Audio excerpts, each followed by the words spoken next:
नाही तसं काय आता शाळा शिकून लई मोठी कलेक्टर होणार असल्यागत. शाळा आवडते तिला आणि ती हुशार बी आहे. तुम्ही तिला पुढे शिकू दिलं तर होईल बी कलेक्टर.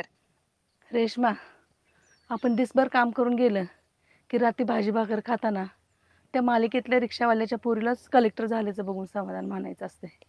कारण त्यांच्यात आणि आपल्यात लय फरक असतोय. कसला फरक काके?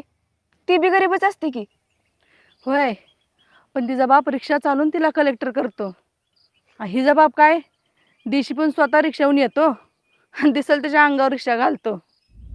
त्याच रिक्षाखाली येऊन आपली कलेक्टर बी रोज मरते. रेशमी, काहीतरीच काय बोलताय? अहो खरं बोलते वहिनी.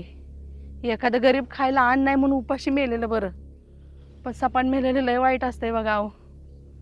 अहो माझ्या पल्लूचं मोठं व्हायचं सपान मारलं या भाड्यानं. आता एकदाची का 10वी झाली की लगीन उरकून टाकीन.